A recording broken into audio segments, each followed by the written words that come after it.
Friends என்னாச்சுன்னா நம்ம காலையில் போயிட்டு நம்ம முன்னாடி நட்ட அந்த 1 ஏக்கராக்கு வந்து நம்ம தண்ணி விட ஆரம்பிச்சிட்டோம். ஒரு 5 நாள் கழித்து வந்து பார்த்தீங்கன்னா நம்ம தண்ணி விட ஆரம்பிப்போம். தண்ணி விட்டுக்கப்புறம் ஃப்ரெண்ட்ஸோட ஒரு குழியில் போட்டு கிணத்துல ஒரு என்ஜாய்மெண்ட் போட்டிருந்தோம். நீங்கள் இந்த வயசில் ஏதாவது நீங்கள் கிணத்துல குதிச்சிருக்கலான்னு ஒரு கமெண்ட் பண்ணுங்கள்.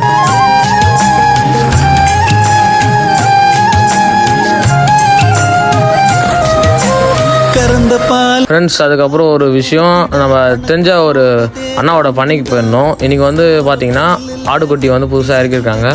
அது மட்டும் இல்லாமல் இவர் வந்து கோழியை வந்து சேல் பண்ணுறாரு. இவர்கிட்ட சேவல் வந்து பார்த்திங்கன்னா அவைலபிள் இருக்குது. ஒரு நாட்டுக்கோழி சேவல் வந்து பார்த்திங்கன்னா ஒரு 10 தான் லிமிட்டடாக இருக்குது. வேணுன்றவங்க இவரை காண்டாக்ட் பண்ணி வாங்கிக்கோங்க. இந்த இடம் எங்கன்னு பார்த்தீங்கன்னா நம்ம சோளிங்கரில் தான். சோளிங்கரில் எங்கே இருந்தாலும் இவரை காண்டாக்ட் பண்ணுங்கள். உங்களுக்கு சேவல் நாட்டுக்கோழி சேவல் வந்து பார்த்திங்கன்னா இவரே வந்து பிடிச்சி இடம் போட்டு ஆன் ஸ்பாட்டில் கொடுத்துருவாரு. இது மாதிரி யூஸ்ஃபுல்லான அக்ரிகல்ச்சர் கண்டென்ட்டுக்கு நம்ம சேனலை மறக்காமல் ஃபாலோ பண்ணிங்க. தேங்க்யூ பாபா. நெக்ஸ்ட் வீடியோவில் பார்க்கலாம்.